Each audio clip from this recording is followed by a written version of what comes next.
라켓 손잡이 미끄럽죠? 제가 테이프 감아드릴게요. 남편을 보내고 난 뒤 67세가 된 저는 저녁만 되면 부엌 형광등 아래서 반찬통 뚜껑 소리만 듣고 있었습니다. 친구 수님 씨가 소개해준 시니어 탁구 모임은 크게 티내지 않고 몸만 움직일 수 있는 곳이었고, 그날 68세 오태수 씨는 제 손을 먼저 살피는 사람이었습니다.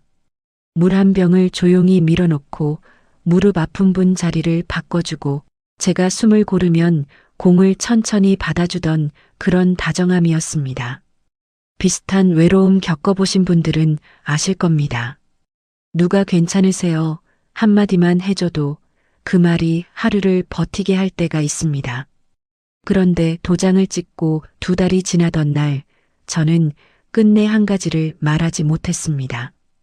탁구장에선 다정했던 그 사람이 집안에 들어오면 왜 당연한 얼굴로 앉아 있었을까요? 오늘 끝까지 보시면 다정함 하나가 제 생활을 어떤 순서로 무너뜨렸는지 알게 되실 거예요. 그리고 어느 지역에서 듣고 계신지 댓글로 한 번씩만 부탁드립니다. 여러분의 이야기도 듣고 싶습니다. 그럼 지금부터 제 이야기를 있는 그대로 들려드릴게요. 본문에 앞서 구독과 좋아요는 저희에게 큰 힘이 됩니다. 안녕하세요. 저는 김선미입니다. 올해 67세입니다. 남편이 세상을 떠난 건 3년 전 가을이었어요. 병원에서 돌아온 뒤 저는 며칠 동안 커튼을 치고 지냈습니다. 누가 문 두드리는 소리가 들려도 나가지 않았고 전화벨이 울려도 받지 않았어요. 냉장고 안엔 반찬이 그대로 있었는데 먹을 생각이 안 나더라고요. 한 달쯤 지났을 때 친구들이 찾아왔습니다. 수님 씨와 명자 씨가 반찬을 들고 왔어요. 언니, 이러지 말고 좀 나와. 사람 만나야 해. 그 말이 맞는다는 건 알았지만 밖으로 나가는 게 무슨 의미인지 모르겠었습니다. 그렇게 2년이 흘렀어요. 저는 아침에 일어나서 창문을 열고 베란다에서 빨래를 걷고 혼자 밥을 먹고 텔레비전을 켜놓고 또 잠자리에 들었습니다. 부엌 형광등 아래서 국을 끓일 때면 문득 이 국을 누가 먹을까 하는 생각이 들었어요. 저 혼자뿐이었는데도 습관처럼 2그릇을 꺼내놓곤 했죠. 달력엔 병원 날짜만 표시됐어요. 정형외과는 둘째 주 화요일, 내과는 셋째 주 목요일, 안과는 넷째 주 금요일. 빨간 동그라미가 하나씩 늘어날 때마다 제 일정이 병원밖에 없다는 게 실감났습니다. 어느 날 수님 씨가 또 전화를 했어요. 언니, 탁구 모임 한번 나와봐. 우리 나이 사람들만 모여서 치는 거야. 운동도 되고 좋아. 저는 거절하려다가 그냥 한 번만이라는 마음으로 따라 나섰습니다. 동네 체육관 2층이었어요. 계단을 올라가니 공이 탁탁 튀는 소리가 들렸고 사람들이 웃으며 라켓을 주고받고 있었습니다. 저는 구석 의자에 앉아서 그 모습만 지켜봤어요.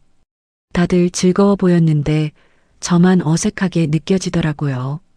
수님 씨가 누군가를 데리고 왔습니다. 언니, 여기 태수 씨. 오래 치신 분이야. 언니한테 좀 알려드려. 68세 오태수 씨는 조용히 웃으며 제 손을 봤어요. 라켓 손잡이가 좀 미끄러우시죠? 제가 테이프 감아드릴게요. 말을 끝내기도 전에 그는 가방에서 흰색 테이프를 꺼냈습니다. 제 라켓을 받아서 손잡이를 천천히 감기 시작했어요. 한 바퀴, 2바퀴 정성스럽게 감는 모습을 보면서 저는 뭐라고 대답해야 할지 몰랐습니다. 고맙습니다. 그렇게만 말했어요. 탁구를 처음 쳐봤는데 생각보다 어려웠습니다. 공이 어디로 날아가는지 감도 안 잡혔고 제 라켓이 제대로 맞는지도 몰랐어요. 그런데 태수 씨는 제가 헛스윙을 해도 짜증내지 않았습니다. 괜찮아요. 천천히 하세요. 공이 어디 도망가나요? 웃으면서 그렇게 말하는 목소리가 참 부담 없었어요. 제가 숨을 고를 때까지 기다렸다가 공을 천천히 넘겨줬습니다. 다른 사람들은 빠르게 주고받는데 태수 씨만 제 속도에 맞춰줬어요. 이제 좀 감 잡으셨죠? 조금씩 빨리 해볼까요? 그렇게 조금씩 속도를 올렸는데 어느새 공을 받는 게 재미있어지더라고요. 1시간쯤 쳤을 때 저는 땀이 났습니다. 오랜만에 몸을 움직여서 그런지 숨이 찼어요. 모임이 끝나고 사람들이 물을 마시러 갈 때였습니다. 태수 씨가 제 옆에 물 한 병을 조용히 밀어뒀어요. 말은 안 했지만 제가 목마를 거라는 걸 알고 있는 것 같았습니다. 저는 그 물을 마시면서 문득 이런 생각을 했어요. 사람이 이렇게 신경 쓸 수도 있구나. 탁구장 한쪽에 무릎이 안 좋으신 할머니가 계셨어요. 의자가 딱딱해서 불편해 보였는데 태수 씨는 그분을 보자마자 일어났습니다. 여기 앉으세요. 제가 저쪽으로 갈게요. 저쪽이 쿠션 있어요. 그분이 고맙다고 하자 손사래를 치면서 웃었어요. 저는 그 모습을 보면서 생각했습니다. 이 사람은 원래 남을 챙기는 성격이구나. 누가 시키지 않아도 먼저 살피고 도와주고 배려하는 사람이구나. 집에 돌아오는 길이었어요. 버스 창밖으로 석양이 보였고 저는 탁구장에서 웃던 사람들 얼굴을 떠올렸습니다. 그 중에서도 태수 씨가 물을 밀어주던 그 손이 자꾸 생각났어요. 별것 아닌 것 같은데 그 작은 행동이 왜 그렇게 마음에 남는지 모르겠더라고요. 집에 들어서니 형광등이 저를 기다리고 있었습니다. 냉장고를 열면 반찬통만 몇 개 놓여 있었고 저녁을 혼자 먹으면 뚜껑 닫는 소리만 컸어요. 식탁에 혼자 앉아서 밥을 먹다 보니 오늘 탁구장에서 느꼈던 그 따뜻함이 더 크게 느껴졌습니다. 달력을 보니 다음 탁구 모임까지 사흘이 남았어요. 또 가야 하나? 그런 생각을 하면서도 속으로는 다음 모임이 기다려지더라고요. 사흘 뒤 저는 다시 체육관 2층에 올라갔습니다. 태수 씨는 이미 와 있었어요. 제가 들어서자 손을 들어 인사했습니다. 오늘도 오셨네요. 몸은 괜찮으세요? 지난번에 많이 움직이셨는데. 그 질문이 형식적으로 들리지 않았어요. 탁구를 치는데 이번엔 지난번보다 좀 나았습니다. 공이 오는 게 조금 보였고 제 라켓으로 맞출 수 있었어요. 태수 씨가 웃으며 말했습니다. 금방 느시는데요? 계속 이렇게 하시면 곧 잘 치실 거예요. 어느 날은 제가 공을 너무 세게 쳐서 옆 탁구대로 날아간 적이 있었어요. 다른 사람이었다면 짜증을 낼 법도 했는데 태수 씨는 천천히 공을 주우러 가서 다시 건네줬습니다. 괜찮아요. 저도 처음엔 그랬어요. 힘 조절이 어려운 거예요. 웃으면서 그렇게 말하는데 저는 미안함보다 고마움이 더 컸어요.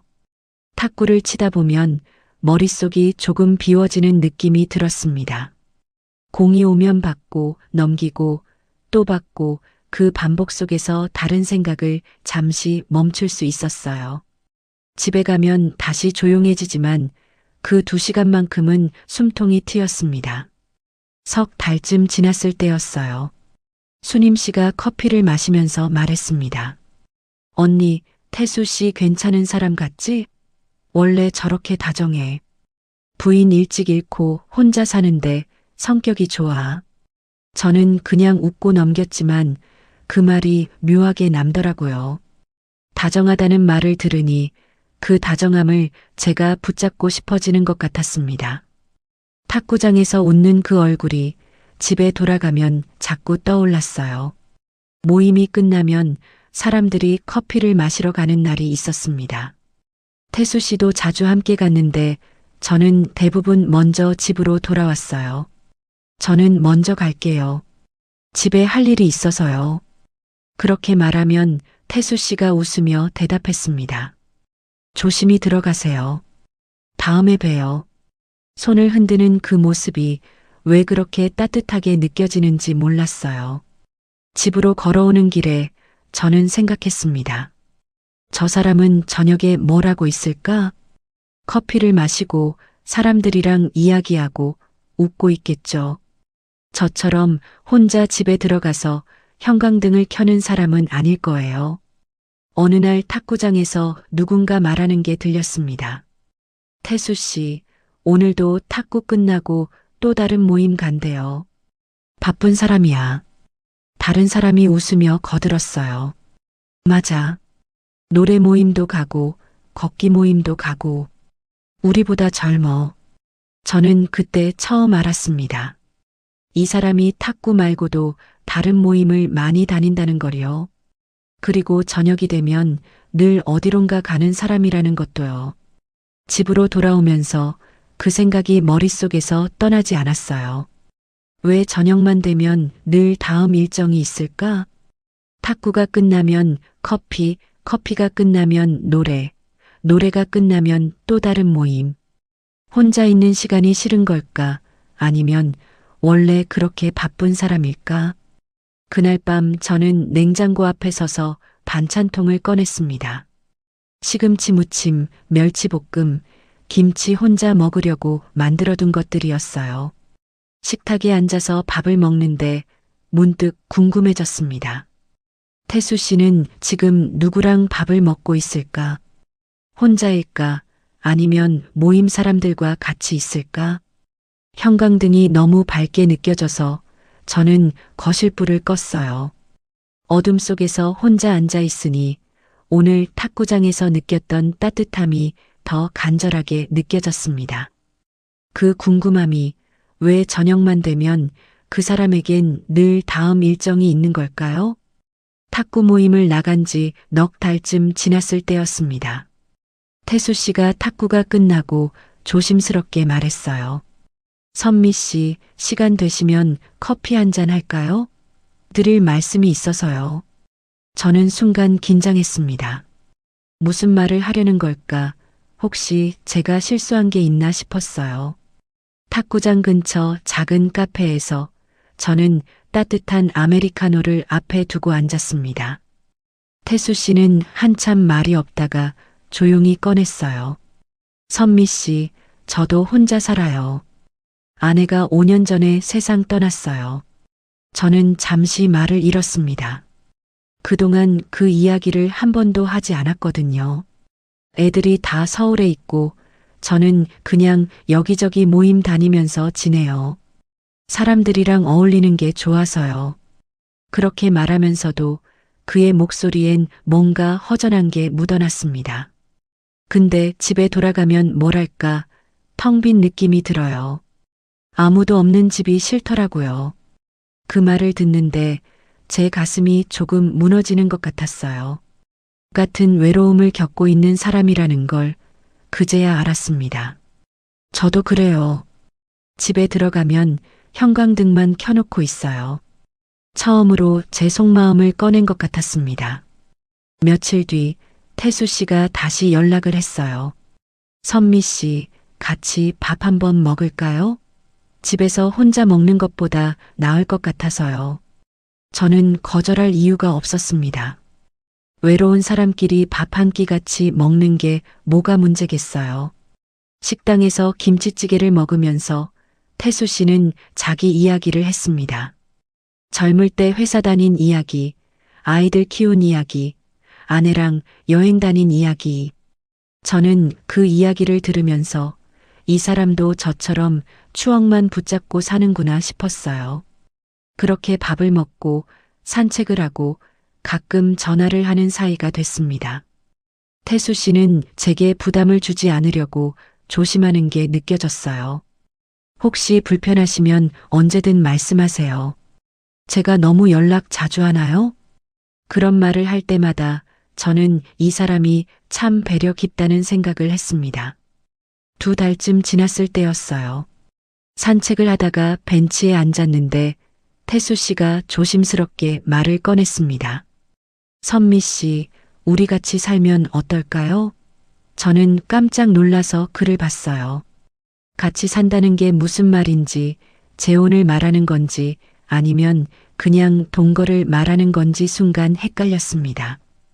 태수 씨는 손을 저으며 설명했어요. 아, 그냥 동거 아니고요. 제대로 하자는 거예요. 서류 정리하고 도장 찍고 우리 나이에 이상하게 살 순 없잖아요. 너무 빨랐습니다. 아직 몇 달밖에 안 됐는데 도장을 찍는다는 게 실감이 나지 않았어요. 저는 머뭇거렸습니다. 그건 좀 생각을 해봐야 할 것 같아요. 너무 빠른 거 아닌가요? 그런데 태수 씨는 제 손을 잡으며 말했습니다. 선미 씨, 우리 나이에 뭘 그렇게 오래 고민해요. 저도 혼자 외롭고 선미 씨도 혼자 외로우시잖아요. 같이 사는 게 나을 것 같아서요. 그 말에 저는 할 말을 잃었어요. 복잡하게 생각하지 말아요.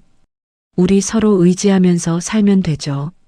집에 돌아와서도 그 말이 계속 맴돌았습니다. 정말 같이 사는 게 나을까? 혼자 사는 것보다 낫긴 할까? 수님 씨한테 전화했어요. 언니, 태수 씨가 같이 살자는데 어떡하지? 너무 빠른 것 같아. 수님 씨는 웃으면서 말했습니다. 언니, 좋은 사람 만났네. 그 사람 나쁜 사람 아니야. 우리 나이에 연애 오래 할 거야? 언니 혼자 계속 있을 거야? 그 말이 맞는 것 같기도 했어요. 저는 그날 밤 잠을 못 잤습니다. 이게 맞는 선택인지 너무 빠른 건 아닌지 계속 생각했어요. 창밖을 보니 가로등만 켜져 있었고 저는 이불을 덮고 또 뒤척였습니다. 아침에 일어나서 형광등을 켰어요. 냉장고를 열고 혼자 밥을 먹고 반찬통을 정리하는 제 모습을 거울로 봤습니다. 이대로 계속 혼자 있는 것보다는 누군가와 함께하는 게 낫겠다는 생각이 들었어요. 태수 씨한테 전화했습니다. 같이 살아요. 근데 천천히 준비하면 안 될까요? 제가 마음 정리할 시간이 필요해요. 그런데 태수 씨는 오히려 빨리 하자고 했어요. 선미 씨, 저는 복잡한 거 싫어요. 그냥 깔끔하게 정리하고 시작하는 게 좋아요. 우리 빨리 서류 처리하고 편하게 살아요. 그 말에 저는 조금 불안했지만 거절하지 못했습니다. 혹시 이 다정함이 끊길까 무서웠어요. 일주일 뒤 주민센터에 가는 날이었습니다. 저는 가방에 필요한 서류를 챙겨서 나섰어요. 도장, 신분증, 가족관계 증명서 수님 씨가 알려준 대로 다 챙겼습니다. 태수 씨는 먼저 와 있었고 창구 앞에서 저를 기다리고 있었어요. 선미 씨, 여기 앉으세요. 제가 설명할게요. 그는 서류를 꺼내며 직원에게 말했습니다. 저는 옆에 앉아서 그 모습을 지켜봤어요. 직원이 서류를 확인하면서 물어봤습니다. 재산 문제는 따로 합의하셨어요? 태수 씨가 대답했어요. 아, 저희는 간단하게 할 거예요. 복잡하게 안 하려고요. 저는 그 말을 들으면서 뭔가 이상하다는 생각이 들었어요. 재산 문제를 간단하게 한다는 게 무슨 뜻일까? 하지만 물어볼 타이밍을 놓쳤습니다. 여기 이름 쓰시고 도장 찍으시면 됩니다. 직원이 서류를 밀어줬어요. 저는 펜을 받아서 이름을 썼습니다. 손이 떨렸어요. 이게 정말 맞는 선택인지 지금이라도 멈춰야 하는 건 아닌지 그런 생각들이 스쳤습니다. 선미 씨, 여기 도장만 찍으시면 돼요. 태수 씨가 자리를 가리키며 웃었어요. 저는 숨을 한번 크게 들이쉬고 도장을 눌렀습니다. 툭 하고 소리가 났어요. 그 소리가 복도에 울려서 왠지 되돌릴 수 없는 선을 넘은 것 같았습니다. 직원이 서류를 정리하며 축하한다고 했어요. 행복하세요. 저는 고맙다고 대답했지만 머릿속은 복잡했습니다. 행복하다는 게 뭘까? 이제 혼자가 아니라는 게 정말 안도감일까? 밖으로 나오는데 햇살이 눈부셨어요. 태수 씨가 제 손을 잡으며 말했습니다. 선미 씨, 이제 우리 집 가서 정리해요. 제 짐은 많지 않아요. 간단해요. 저는 그 말에 조금 이상하다는 생각을 했습니다. 같이 산다는데 짐이 많지 않다니. 그날 저녁 태수 씨가 가방 하나를 들고 왔어요. 큰 가방이 아니라 여행용 가방이었습니다. 안에는 옷 서너 벌, 세면도구, 약통 몇 개, 그리고 수건이 전부였어요. 저 원래 이렇게 간단해요. 많이 안 가져요. 필요한 거 있으면 그때그때 사면 되죠. 웃으면서 그렇게 말하는데 저는 그 웃음이 왠지 가볍게 느껴졌어요. 집에 들어온 사람의 짐이 이게 전부라니. 사진 한 장, 책 한 권, 추억이 담긴 물건 하나 없이 옷만 들고 왔다는 게 이상했습니다. 선미 씨, 배고프네요. 저녁 먹을까요? 태수 씨는 짐을 방에 놓고 나와서 식탁에 앉았어요. 저는 냉장고를 열고 반찬을 꺼내고 밥을 퍼서 상을 차렸습니다.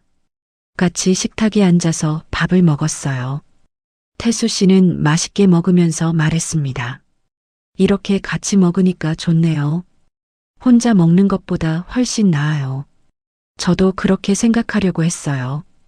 그런데 밤이 되고 잠자리에 들 때쯤이었습니다. 태수 씨가 물었어요.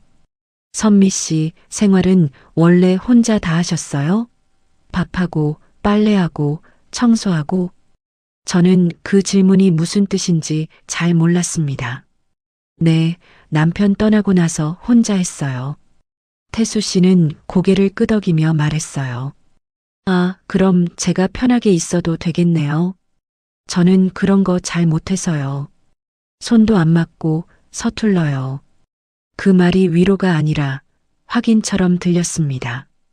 제가 집안일을 다 하는 사람이라는 걸 미리 확인하는 것 같았어요. 불을 끄고 누웠는데 옆에서 태수 씨가 금방 코를 골기 시작했습니다. 저는 천장을 바라보며 생각했어요. 도장을 찍는 그 순간 제가 놓친 게 뭐였을까? 복잡한 거 싫다던 그 말이 혹시 다른 의미였던 건 아닐까? 그날 밤 저는 잠을 못 이뤘습니다. 문을 나서며 그가 물었던 말이 자꾸 떠올랐어요. 생활은 원래 혼자 다 하셨어요? 그 질문이 정말 위로였을까요? 첫 아침이 밝았습니다. 시계를 보니 6시였어요. 저는 습관처럼 눈이 떠져서 일어났습니다. 태수 씨는 아직 자고 있었어요. 저는 조용히 방을 나와서 부엌으로 갔습니다. 밥을 짓고 냉장고에서 어제 만들어둔 된장찌개를 꺼내서 데웠어요. 시금치를 씻어서 무치고 계란말이를 부치고 김치를 덜어서 상을 차렸습니다. 7시쯤 태수 씨가 일어났어요. 아, 벌써 아침 다 됐네요. 세수를 하고 나와서 식탁에 앉았습니다. 저는 물을 따라주고 수저를 놓아주고 반찬을 덜어줬어요. 태수 씨는 맛있게 먹으면서 말했습니다. 선미 씨 손맛이 좋네요. 맛있어요. 처음엔 그 말이 기뻤어요. 누군가 제 밥을 맛있게 먹어주는 게 나쁘지 않았습니다. 하지만 이틀째, 사흘째 지나면서 그 말이 점점 익숙해졌어요. 감사함이 아니라 당연함으로 바뀌는 게 느껴졌습니다. 오늘도 맛있네요. 그 말 뒤에 설거지를 해준다거나 상을 치운다거나 하는 행동은 없었어요. 밥을 먹고 나면 태수 씨는 소파에 앉았습니다. 텔레비전을 켜고 리모컨을 들고 편하게 기대에 앉았어요. 저는 좀 쉴게요. 선미 씨가 하시는 게 익숙하시잖아요. 저는 대답 대신 그릇을 들고 부엌으로 갔습니다. 설거지를 하는데 물 흐르는 소리 사이로 텔레비전 소리가 들렸어요. 뉴스가 나오고 아나운서가 뭐라고 말하고 광고가 나왔습니다. 저는 그릇을 닦으면서 소파에 앉아 있는 태수 씨를 힐끗 봤어요. 한 번도 일어날 생각을 안 하더라고요. 설거지를 끝내고 빨래를 돌리고 방을 정리했습니다. 태수 씨 옷도 빨래통에 있어서 같이 넣었어요. 양말, 속옷, 셔츠 처음엔 같이 사니까 당연하다고 생각했습니다. 1시간쯤 지나서 빨래가 끝났어요. 베란다에 나가서 하나씩 널었습니다. 제 옷, 태수 씨 옷, 수건, 이불보 빨래줄이 금방 찼어요.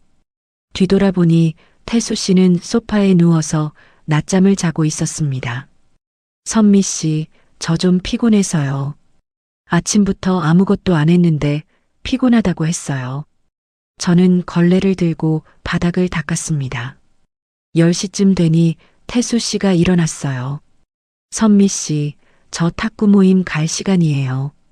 다녀올게요. 씻지도 않고 옷만 갈아입고 나갔습니다. 저는 다녀오세요만 말했어요. 문이 닫히고 집이 조용해졌습니다. 저는 소파에 앉아서 빨래가 마르는 걸 지켜봤어요. 같이 산다는 게 이런 건가 싶었습니다. 점심 준비를 해야 했어요. 냉장고를 열고 재료를 꺼내서 된장국을 끓이고 제육볶음을 만들었습니다. 2사람 분량인데 태수 씨는 없었어요. 전화를 했더니 탁구 끝나고 밥 먹고 온다고 했습니다. 선미 씨는 드세요. 저는 밖에서 먹을게요. 저는 혼자 식탁에 앉았어요. 2그릇 준비한 밥상이 허전하게 느껴졌습니다. 혼자 먹고 혼자 치우고 또 설거지를 했어요. 오후 3시쯤 마트에 가야 했습니다. 반찬 재료랑 생활용품을 사야 했어요. 장바구니를 들고 나가려는데 태수 씨한테 전화가 왔습니다. 선미 씨, 저 저녁 늦을 것 같아요. 걷기 모임 끝나고 저녁까지 먹기로 했어요. 저는 네라고만 대답했어요. 마트에서 장을 보는데 2사람 분량을 사야 하나, 1사람 분량을 사야 하나 헷갈렸습니다. 결국 2사람 분량을 샀어요. 언젠가는 같이 먹겠지 싶어서요. 무거운 장바구니를 들고 집에 왔습니다. 현관까지 오는데 손이 아팠어요. 문을 열고 들어가니 태수 씨는 당연히 없었습니다. 장바구니를 부엌에 내려놓고 물건을 하나씩 정리했어요. 냉장고에 채소를 넣고 과일을 씻어서 담고 우유를 넣었습니다. 그 사이 시계를 보니 5시였어요. 저녁 준비를 시작했습니다. 태수 씨가 늦는다고 했지만 혹시 몰라서 밥을 지었어요. 된장찌개를 끓이고 생선을 구웠습니다. 6시, 7시가 지나도 태수 씨는 오지 않았어요. 저는 혼자 저녁을 먹었습니다. 식탁에 앉아서 텔레비전을 켜놓고 뉴스를 보면서 밥을 먹었어요. 맛이 없었습니다. 같이 먹으려고 만든 건데 혼자 먹으니 의미가 없더라고요. 9시쯤 태수 씨가 들어왔습니다. 선미 씨, 저 왔어요. 오늘 걷기 모임에서 재미있었어요. 웃으면서 들어오는 얼굴이 너무 밝았어요. 저는 설거지를 하고 있었습니다. 밥 드셨어요? 태수 씨는 고개를 끄덕였어요. 네, 밖에서 먹었어요. 저는 씻고 쉴게요. 그렇게 말하고 방으로 들어갔습니다. 저는 설거지를 마저 하고 싱크대를 닦고 행주를 빨았어요. 부엌 형광등을 끄고 거실로 나왔는데 태수 씨는 벌써 잠들어 있었습니다. 이틀째도 그랬고 사흘째도 그랬어요. 아침마다 밥을 짓고 상을 차리고 설거지를 하고 빨래를 돌렸습니다. 태수 씨는 밥만 먹고 나가고 저는 혼자 집을 정리했어요. 일주일쯤 지났을 때였습니다. 식탁 끝에 약통이 놓였어요. 태수 씨 약과 제 약이 같이 있었는데 둘 다 제가 챙겼습니다. 오늘 약 드셨어요? 그렇게 물으면 태수 씨는 깜짝 놀란 표정을 지었어요. 아, 깜빡했네요. 챙겨줘서 고마워요. 약통 옆엔 영수증이 쌓이기 시작했습니다. 택시비, 식비, 커피값 모임에서 쓴 돈들이었어요. 그리고 모임비라고 적힌 봉투도 하나 있었습니다. 저는 말 대신 그걸 치우고 또 상을 차렸어요. 탁구 모임은 여전히 일주일에 2번이었습니다. 태수 씨는 탁구가 끝나면 바로 다른 곳으로 갔어요. 선미 씨, 저 오늘 노래 모임 가야 해요. 먼저 들어가세요. 저는 혼자 집으로 돌아왔습니다. 집에 들어오면 형광등을 켜고 혼자 저녁을 먹고 혼자 설거지를 했어요. 태수 씨는 밤 10시쯤 들어와서 씻고 바로 잠자리에 들었습니다. 오늘 모임이 재미있었어요. 선미 씨는 어땠어요? 저는 그냥 집에 있었어요 라고만 대답했습니다. 어느 날은 식탁에 앉아서 반찬을 덜고 있었어요. 태수 씨 목까지 준비했는데 전화가 왔습니다. 선미 씨, 오늘은 밖에서 먹고 갈게요. 경로당에서 행사 있어요. 저는 네라고만 했어요. 전화를 끊고 나니 준비해둔 밥상이 또 허전했습니다. 태수 씨가 집에 없는 시간이 점점 늘어났어요. 탁구, 노래 모임, 걷기 모임, 경로당 행사, 친구 만남. 늘 어디론가 나가는 일정이 있었습니다. 집은 그냥 쉬러 오는 곳이 아니라 잠깐 들렀다 가는 곳처럼 변했어요. 선미 씨, 잠깐 나갔다 올게요. 그 말이 하루에 서너 번씩 들렸습니다. 저는 다녀오세요만 반복했어요. 현관문이 닫히는 소리를 듣고 저는 또 혼자 남았습니다. 집안이 조용해지면 저는 청소를 하거나 빨래를 개었어요. 태수 씨 옷도 제가 빨았고 그의 방도 제가 정리했습니다. 양말을 짝을 맞춰서 개고 셔츠를 옷걸이에 걸고 서랍을 정리했어요. 처음엔 같이 사니까 당연하다고 생각했는데 점점 제가 하니까 당연하다는 느낌으로 바뀌었습니다. 한 달째 되던 날이었어요. 연금이 들어오는 날이었습니다. 휴대폰 알림이 울렸어요.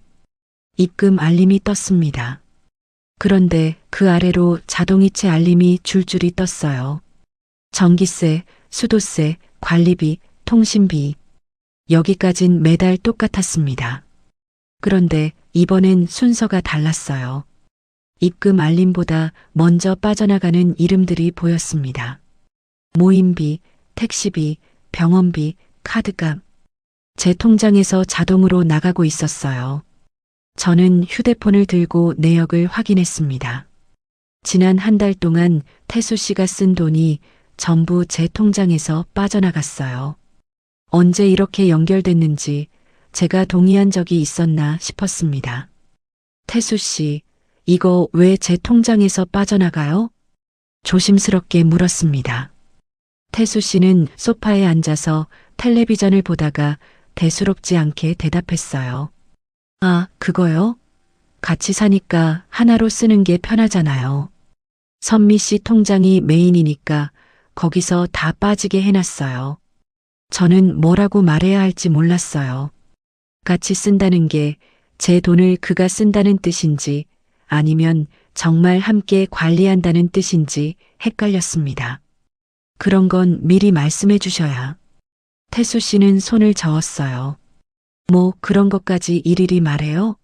우리 부부잖아요. 복잡하게 생각하지 말아요.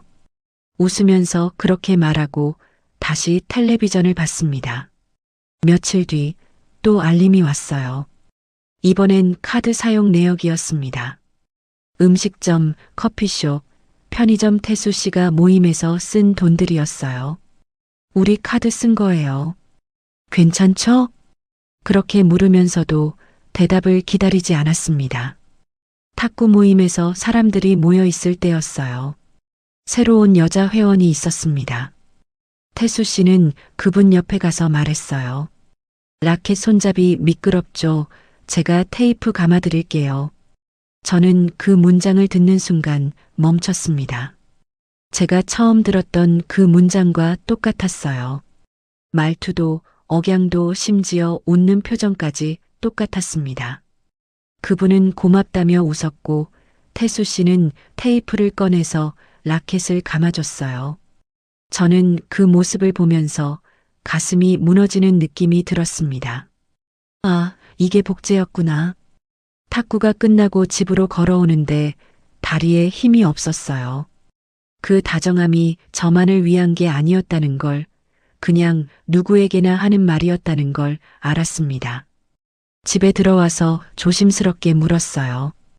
오늘 새로 오신 분한테도 라켓 테이프 감아주셨네요.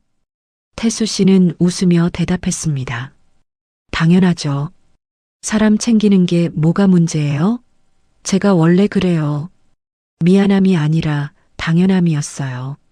제가 특별해서 그런 게 아니라 원래 누구한테나 그렇게 한다는 거였습니다.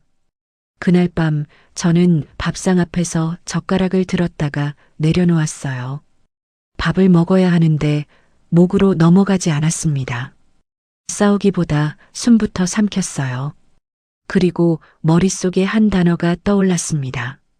정리. 탁구 모임 단체방에 메시지가 올라왔어요. 태수 씨는 정말 친절해요. 항상 챙겨주시고 도와주세요. 다른 사람이 댓글을 달았습니다. 맞아요. 늘 먼저 배려해 주시잖아요. 감사해요. 저는 그 문장들을 읽으면서 가슴이 답답했습니다. 집에선 소파에 누워있던 그 사람이 밖에선 누구보다 친절한 사람이었어요. 제가 밥을 차리고 약을 챙기고 빨래를 하는 동안 그는 밖에서 웃고 있었습니다. 어느 날 저녁이었어요. 태수 씨가 외출복을 그대로 입고 들어왔습니다. 씻지도 않고 신발도 제대로 벗지 않은 채로요. 현관에 서서 가방을 내려놓으면서 말했어요. 선미 씨, 이번 주말은 밖에서 자도 되지? 저는 그 말을 듣고 멈췄습니다. 밖에서 자다니 어디서요? 태수 씨는 웃으며 대답했어요. 친구 집이요. 모임 끝나고 늦어지면 거기서 자려고요. 괜찮죠? 제 대답을 기다리지 않고 그는 방으로 들어갔습니다. 저는 현관에 서서 그가 벗어놓은 신발을 바라봤어요. 이 신발을 정리하는 게 제 일이 됐고 이 집에서 제가 하는 일이 점점 늘어나고 있었습니다. 그런데 그 사람은 집 밖에서만 다정한 사람으로 살고 있었어요. 누군가 아주 작게 속삭였던 말이 떠올랐습니다. 언니 그분 누구한테든 똑같이 그래요. 그 똑같이가 정말 다정함이었을까요? 태수 씨는 탁구가 끝나면 바로 사라졌습니다. 다른 사람들은 물을 마시고 앉아서 쉬고 이야기를 나눴는데 그는 가방을 챙겨서 나갔어요. 먼저 갈게요. 다음 일정 있어서요. 그렇게 말하고 문을 나서는 뒷모습이 너무 익숙해졌습니다.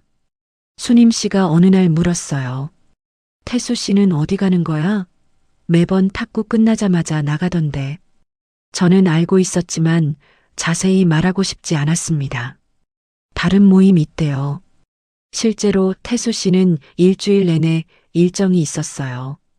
월요일은 노래 모임, 화요일은 탁구 모임, 수요일은 걷기 모임, 목요일은 또 탁구 모임, 금요일은 경로당 행사 주말엔 친구들을 만났습니다.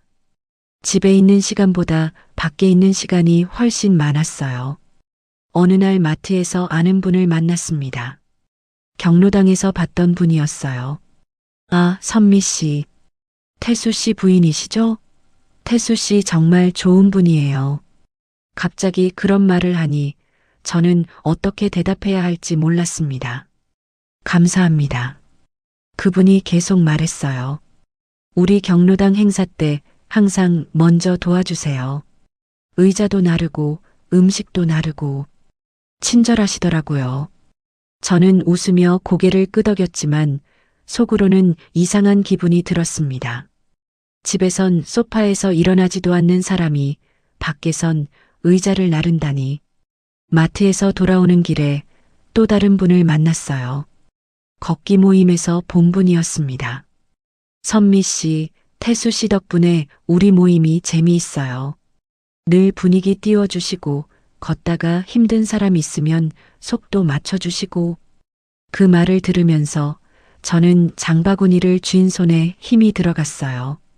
집에 돌아와서 장바구니를 내려놓고 소파에 앉았습니다.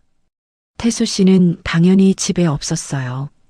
탁구 모임 단체방을 열어봤습니다. 메시지가 계속 올라오고 있었어요. 태수 씨 오늘도 챙겨주셔서 감사해요. 항상 친절하시고 배려심이 많으세요. 덕분에 우리 모임이 화목해요. 저는 그 문장들을 읽으면서 가슴이 답답했습니다. 모두가 태수 씨를 좋은 사람이라고 했어요. 친절하고 배려심 많고 늘 챙겨주는 사람이라고요. 그런데 집에선 달랐습니다. 아침마다 제가 밥을 차려야 했고, 제가 약을 챙겨야 했고, 제가 빨래를 해야 했어요. 오늘은 뭐 먹어요? 그 말이 부탁이 아니라 기본값처럼 들렸습니다. 저녁 6시쯤 태수 씨가 들어왔어요. 노래 모임을 다녀온 뒤였습니다. 선미 씨, 오늘 모임에서 제가 노래 불렀는데 다들 좋아하더라고요. 웃으면서 그렇게 말하는 얼굴이 너무 밝았어요. 저는 저녁을 차리면서 물었습니다. 밖에서 드시고 오실 줄 알았어요. 태수 씨는 식탁에 앉으며 대답했어요. 아니요. 집에서 먹으려고 일찍 왔어요. 오늘은 뭐 해주셨어요? 오늘은 뭐 해주셨어요? 그 문장이 자꾸 귀에 남았습니다. 제가 밥을 해주는 게 당연한 일이 됐고, 그는 그걸 확인하듯 물었어요. 며칠 뒤 걷기 모임 단체방에 사진이 올라왔습니다. 태수 씨가 누군가의 물병을 들어주고 있는 사진이었어요. 댓글이 달렸습니다. 태수 씨 역시 신사분이세요. 언제나 챙겨주셔서 감사해요. 저는 그 사진을 보면서 웃음이 나왔습니다. 쓴웃음이었어요. 집에선 제 물병도 안 들어주는 사람이 밖에선 남의 물병을 들어주고 있었습니다. 탁구 모임에서 한 분이 조심스럽게 말했어요. 선미 씨, 집에서도 태수 씨가 잘해주시죠? 저는 순간 할 말을 잃었습니다. 뭐라고 대답해야 할까요? 네, 좋아요. 그렇게만 말했습니다. 다른 말을 하면 제가 뭔가 불만이 많은 사람처럼 보일 것 같았어요. 그분이 웃으며 말했습니다. 부러워요. 태수 씨 같은 분이랑 사시면 좋으시겠어요. 저는 억지로 웃었습니다. 속으로는 정말 그럴까요? 라는 말이 목까지 올라왔어요. 집에 돌아와서 저는 냉장고 문을 열고 오래 서 있었습니다. 저녁을 뭘 해야 할까? 태수 씨는 오늘도 늦을까? 혼자 먹게 될까? 그런 생각들이 머릿속을 채웠어요. 전화가 왔습니다. 태수 씨였어요. 선미 씨, 오늘 경로당에서 저녁 먹기로 했어요. 먼저 드세요. 저는 네라고 대답하고 전화를 끊었습니다. 냉장고 문을 닫고 식탁에 앉았어요. 혼자 밥을 먹으려고 반찬을 꺼냈는데 손이 멈췄습니다. 도대체 제가 왜 이렇게 살고 있을까? 탁구 모임 다음 날이었어요. 수님 씨가 커피를 마시면서 말했습니다. 태수 씨 요즘 어때? 잘 지내? 저는 커피를 한 모금 마시고 대답했어요. 그냥 그래요. 바빠요. 수님 씨가 고개를 갸우뚱했습니다. 바쁘긴 뭐가 바빠? 우리 나이에. 저는 웃었어요. 모임이 많아서요. 매일 어디 나가요? 수님 씨는 잠시 말이 없다가 조심스럽게 물었습니다. 언니, 혹시 힘든 거 아니야? 저는 고개를 저었어요. 아니에요. 괜찮아요. 하지만 수님 씨는 제 얼굴을 가만히 보더니 한숨을 쉬었습니다. 언니, 표정이 예전 같지 않아. 뭔가 힘들어 보여. 저는 더 이상 대답하지 못했어요. 며칠 뒤 탁구장에서였습니다. 새로 오신 여자분이 태수 씨 옆에 앉아 있었어요. 그분이 웃으면서 말했습니다. 태수 씨 덕분에 탁구가 재미있어요. 친절하게 알려주셔서 감사해요. 태수 씨는 손사래를 치며 웃었습니다. 아니에요. 제가 뭘 했다고요. 천천히 하시면 돼요. 그 말투가 제가 처음 들었던 말투와 똑같았어요. 탁구가 끝나고 집으로 걸어오는데 명자 씨가 제 옆으로 왔습니다. 둘이서 걸으면서 명자 씨가 아주 작게 속삭였어요. 언니, 태수 씨 말인데. 저는 멈춰섰습니다. 명자 씨는 주위를 살피더니 조심스럽게 말했습니다. 언니한테 이런 말하기 뭐하지만 그분 누구한테든 똑같이 그래요. 그 말을 듣는 순간 제 심장이 쿵 하고 내려앉는 것 같았어요. 무슨 말이에요? 명자 씨는 미안한 표정을 지었습니다. 저도 들은 얘긴데 태수 씨가 예전에도 그랬대요. 모임에서 여자분들한테 잘해주고 친절하게 대하고. 근데 집에선 뭐 그렇다더라고요. 저는 말을 잃었습니다. 명자 씨가 제 손을 잡았어요. 언니 괜찮아? 내가 괜한 말한 것 같네. 저는 고개를 저었습니다. 아니에요. 괜찮아요. 하지만 괜찮지 않았어요. 집에 돌아오는 내내 그 말이 머릿속에서 맴돌았습니다. 누구한테든 똑같이 그래요. 집 문을 열고 들어갔어요. 태수 씨는 소파에 앉아서 텔레비전을 보고 있었습니다. 선미 씨 왔어요? 저녁 준비됐어요? 아무렇지 않게 묻는 그 목소리가 이상하게 낯설게 들렸어요. 저는 부엌으로 가서 냉장고를 열었습니다. 밥을 지어야 했고, 국을 끓여야 했고, 반찬을 차려야 했어요. 손이 움직이지 않았습니다. 누구한테든 똑같이. 그 말이 제가 특별한 게 아니었다는 뜻이었어요. 태수 씨가 저한테 잘해준 게 저를 좋아해서가 아니라 원래 누구한테나 그렇게 한다는 거였습니다. 밥을 짓고 국을 끓이고 상을 차렸어요. 태수 씨는 식탁에 앉아서 숟가락을 들었습니다. 오늘은 된장국이네요. 맛있겠어요. 웃으면서 밥을 먹는 그 얼굴을 저는 가만히 바라봤어요. 그 똑같이가 정말 다정함이었을까요? 그날도 탁구 모임이 있었습니다. 저는 평소처럼 체육관 2층에 올라갔어요. 공 튀는 소리가 들렸고 사람들이 이미 몇 게임을 하고 있었습니다. 태수 씨는 구석에서 누군가와 이야기하고 있었어요. 새로 오신 여자 회원이었습니다. 지난주에 처음 본 분이었죠. 저는 의자에 앉아서 라켓을 꺼냈습니다. 그런데 태수 씨가 그분 옆에 앉더니 뭔가를 꺼내더라고요. 흰색 테이프였어요. 라켓 손잡이 미끄럽죠. 제가 테이프 감아드릴게요. 그 목소리가 체육관에 울렸습니다. 저는 손이 멈췄어요. 그 문장, 말투, 억양, 웃는 표정까지 제가 처음 들었던 그 문장과 완전히 똑같았습니다. 한 글자도 빠짐없이 같은 톤으로, 같은 웃음으로. 그분은 고맙다며 웃었고 태수 씨는 정성스럽게 테이프를 감아줬어요. 한 바퀴, 두 바퀴 제 라켓을 감아주던 그 손길과 똑같았습니다. 이렇게 하면 안 미끄러워요. 공 치기 편할 거예요. 저는 그 모습을 보면서 숨이 막히는 것 같았어요. 가슴이 무너지는 느낌이었습니다. 아, 이게 복제였구나. 저한테만 해준 말이 아니었어요. 저만 특별해서 그런 게 아니었습니다. 그냥 누구에게나 하는 말이었고, 연습된 친절이었고, 반복되는 패턴이었어요. 탁구를 쳤는데 공이 어디로 가는지 보이지 않았습니다. 라켓이 손에서 미끄러졌고, 제대로 맞지도 않았어요. 선미 씨, 괜찮으세요? 수님 씨가 물었지만 저는 고개만 끄덕였습니다. 모임이 끝나고 집으로 걸어왔어요. 다리에 힘이 없었습니다. 버스를 타고 창밖을 보는데 아무것도 눈에 들어오지 않았어요. 집 문을 열고 들어갔습니다. 태수 씨는 이미 와 있었어요. 소파에 앉아서 텔레비전을 보고 있었습니다. 선미 씨, 오늘 탁구 어땠어요? 저는 가방을 내려놓고 조심스럽게 물었습니다. 오늘 새로 오신 분한테도 라켓 테이프 감아주셨네요.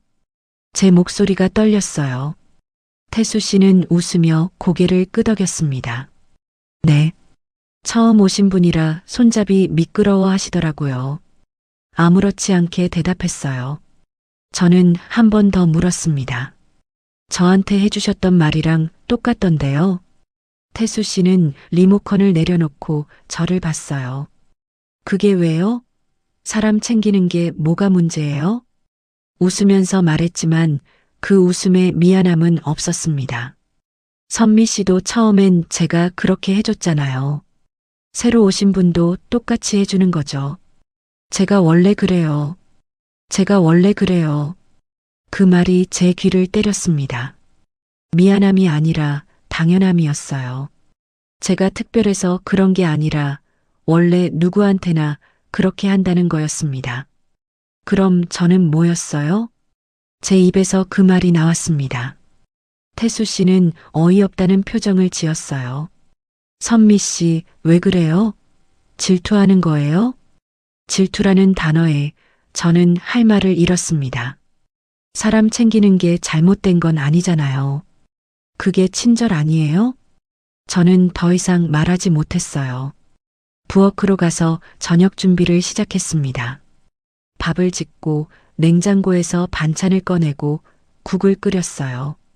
손이 떨렸지만 멈출 수 없었습니다. 상을 차리고 태수 씨를 불렀어요. 밥 드세요. 태수 씨는 식탁에 앉아서 숟가락을 들었습니다. 오늘 김치찌개네요. 맛있겠어요. 웃으면서 밥을 먹는 그 얼굴을 보면서 저는 생각했습니다. 이 사람은 아무것도 모르고 있구나. 제가 얼마나 무너졌는지, 얼마나 아픈지 전혀 모르고 있어요. 밥을 먹고 나서 설거지를 했습니다. 그릇을 닦으면서 눈물이 났어요. 소리 안 나게 울었습니다. 물 흐르는 소리에 묻혀서 흐느끼는 소리가 들리지 않게요. 설거지를 끝내고 거실로 나왔는데 태수 씨는 벌써 잠들어 있었습니다. 소파에 누워서 코를 골고 있었어요. 저는 그 모습을 보면서 무릎에 힘이 빠졌습니다. 식탁에 앉았어요. 불을 끄고 어둠 속에서 혼자 앉아 있었습니다. 창밖에서 차 지나가는 소리가 들렸고 시계 초침 소리만 똑딱거렸어요. 그날 밤 저는 잠을 못 잤습니다. 침대에 누워서 천장을 바라봤어요. 옆에서 태수 씨가 자고 있었지만 저는 혼자인 것 같았습니다. 다음 날 아침 저는 평소처럼 일어났어요. 밥을 짓고 국을 끓이고 상을 차렸습니다. 태수 씨는 일어나서 세수를 하고 식탁에 앉았어요. 오늘도 맛있겠네요. 저는 대답하지 않았습니다. 밥을 먹고 설거지를 하고 빨래를 돌렸어요.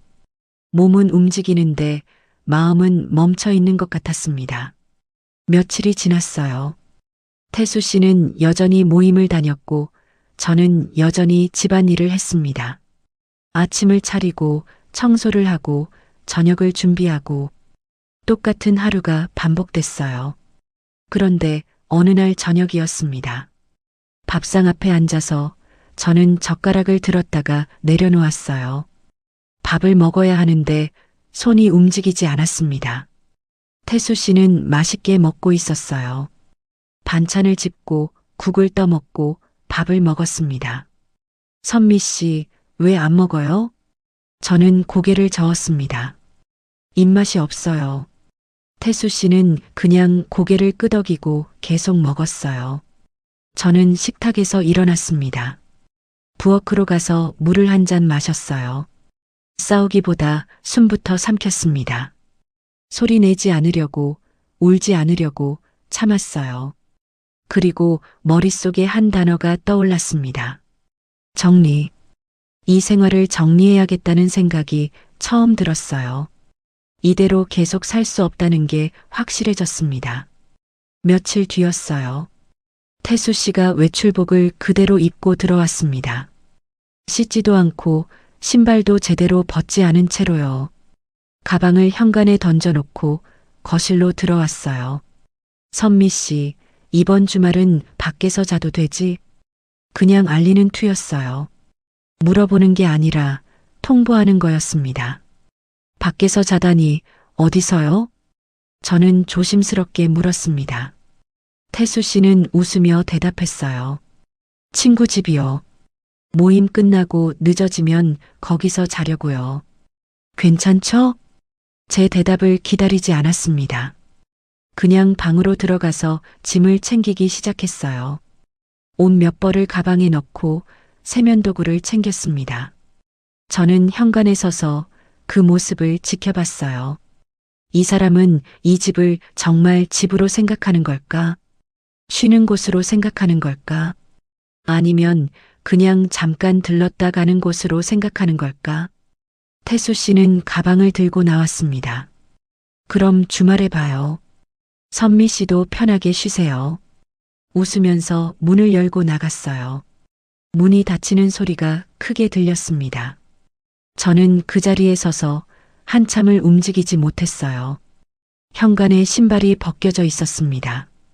제가 정리해야 할 신발들이었어요. 저는 그 신발을 보면서 무릎을 꿇고 앉았습니다. 눈물이 났어요.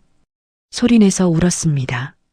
아무도 없는 집에서 혼자 울었어요. 얼마나 울었을까요? 눈물이 마르고 숨이 가라앉고 정신이 들었습니다. 저는 천천히 일어났어요.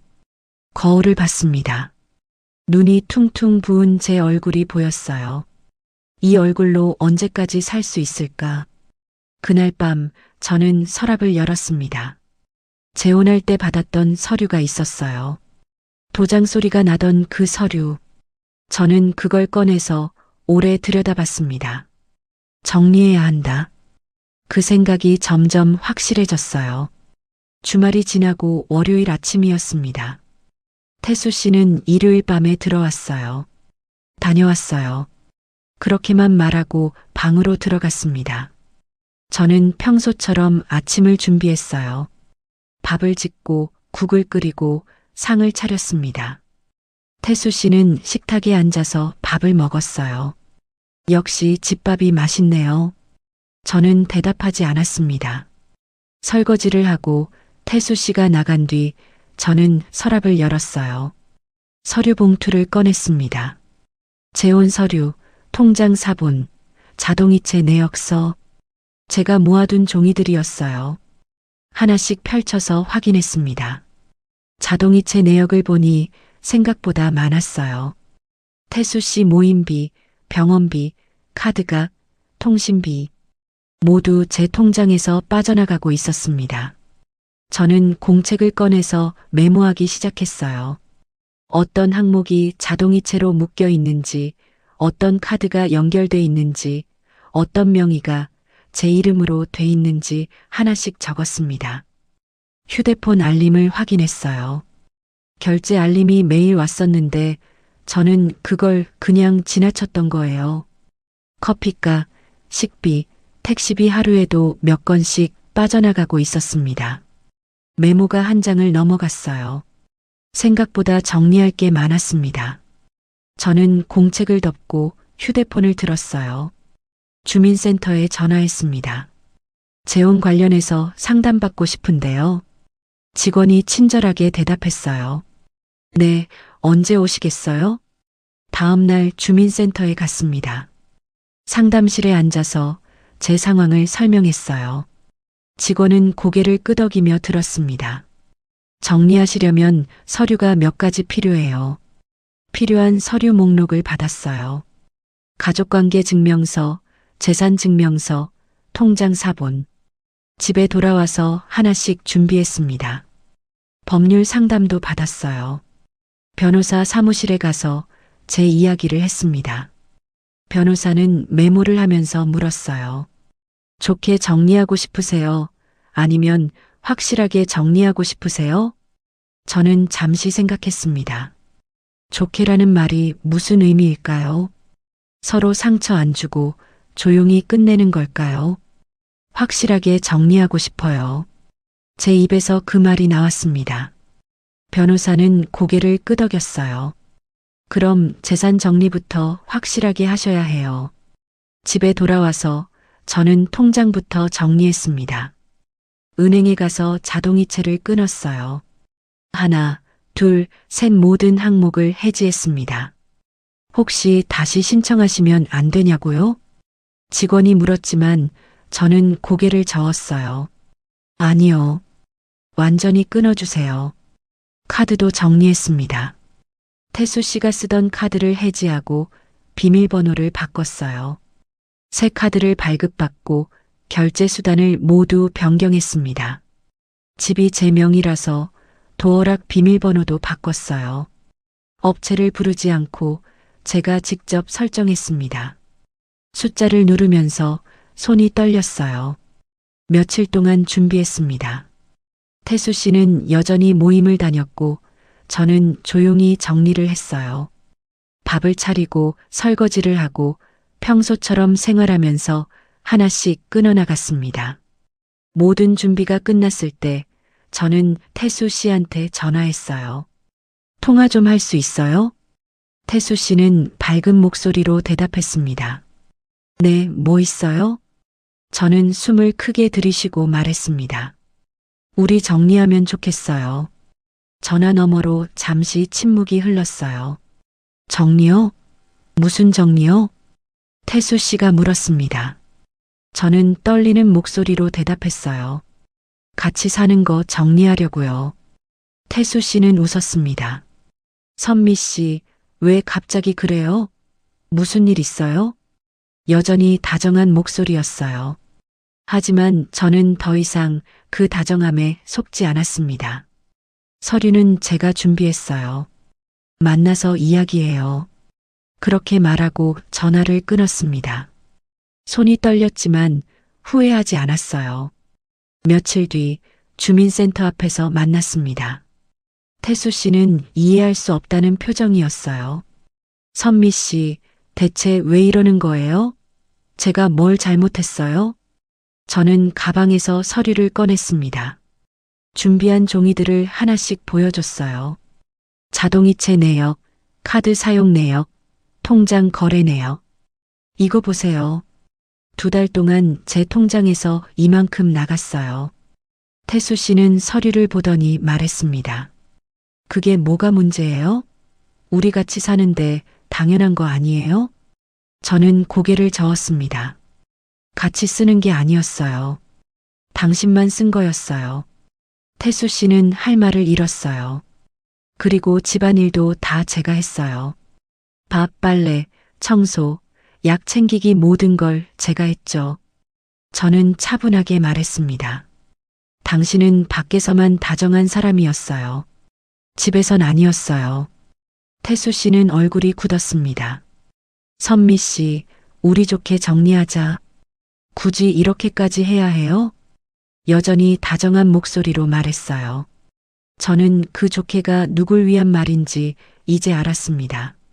저를 위한 게 아니라 자기를 위한 거였어요. 조용히 끝내서 자기 평판에 문제가 안 생기게 하려는 거였습니다. 좋게 정리하는 건 이미 끝났어요. 저는 서류를 밀었습니다. 여기 서명만 하시면 돼요. 태수 씨는 서류를 보더니 한숨을 쉬었어요. 정말 이렇게 하시려고요? 저는 고개를 끄덕였습니다. 서명을 받고 주민센터에 제출했어요. 직원이 서류를 확인하고 도장을 찍었습니다. 툭 하고 소리가 났어요. 재혼할 때 들었던 그 소리와 똑같았습니다. 밖으로 나왔어요. 태수 씨는 제 뒤를 따라오면서 말했습니다. 선미 씨, 그래도 우리 잘 지내자. 나쁘게 끝내지 말자. 저는 멈춰서서 돌아봤어요. 저는 길게 설명하지 않을 거예요. 제 목소리는 떨리지 않았습니다. 처음 당신이 제게 했던 문장만큼 짧게 한 문장만 남길게요. 태수 씨는 저를 바라봤어요. 저는 천천히 말했습니다. 저는 제 생활을 제 이름으로 다시 돌려놓겠습니다. 그렇게 말하고 저는 돌아섰어요. 뒤돌아보지 않고 걸었습니다. 태수 씨가 뭐라고 말하는 것 같았지만 듣지 않았어요. 버스 정류장에서 버스를 기다렸습니다. 햇살이 따뜻했어요. 저는 가방 속 서류를 만지면서 조용히 숨을 쉬었습니다. 집에 돌아와서 도어락 비밀번호를 눌렀어요. 새로 바꾼 번호였습니다. 문이 열렸어요. 집안은 조용했어요. 태수 씨 짐은 이미 다 치웠습니다. 옷, 세면도구, 약통 모두 정리해서 따로 빼놨어요. 거실에 서서 집을 둘러봤습니다. 이제 제 집이었어요. 제 이름으로, 제 생활로, 제 시간으로 돌아온 공간이었습니다. 부엌으로 가서 물을 한 잔 마셨어요. 냉장고를 열어보니 반찬통들이 놓여 있었습니다. 저 혼자 먹을 분량이었어요. 식탁에 앉았습니다. 창밖을 보니 해가 지고 있었어요. 노을이 예뻤습니다. 저는 혼자였지만 외롭지 않았어요. 2달 전 제가 느꼈던 그 외로움과는 달랐습니다. 이건 선택한 혼자였고 되찾은 시간이었어요. 휴대폰을 봤습니다. 수님 씨한테서 문자가 와 있었어요. 언니, 괜찮아? 저는 답장을 보냈습니다. 응, 괜찮아. 이제 괜찮아. 전화가 왔어요. 수님 씨였습니다. 언니 힘들었지? 내가 몰랐어. 미안해. 저는 웃으며 대답했어요. 아니야. 괜찮아. 이제 정리했어. 잘했어. 언니 용기 있어. 수님 씨가 말했습니다. 저는 전화를 끊고 창밖을 다시 봤어요. 밤이 왔습니다. 형광등을 켰는데 예전처럼 밝게 느껴지지 않았어요. 오히려 따뜻하게 느껴졌습니다. 저는 냉장고에서 반찬을 꺼내서 저녁을 먹었어요. 혼자 먹는 밥이었지만 맛있었습니다. 제가 만든 밥을 제가 먹고 싶을 때 제 속도로 먹었어요. 설거지를 하고 불을 끄고 침대에 누웠습니다. 천장을 보면서 생각했어요. 지난 2달이 제게 가르쳐 준 것들. 다정함이 사랑은 아니라는 것. 친절이 진심은 아니라는 것. 같이 사는 게 함께하는 건 아니라는 것. 그리고 제 생활을 지키는 게 제가 해야 할 일이라는 것. 눈을 감았습니다. 오랜만에 편하게 잠들 것 같았어요. 여러분이라면 그 순간 어떤 선택을 하셨을까요? 다정함 하나에 기대어 계속 그렇게 사셨을까요? 아니면 저처럼 제 이름으로 다시 돌려놓으셨을까요? 저는 제 선택을 후회하지 않습니다. 지금 이 순간이 제가 지켜낸 시간이니까요.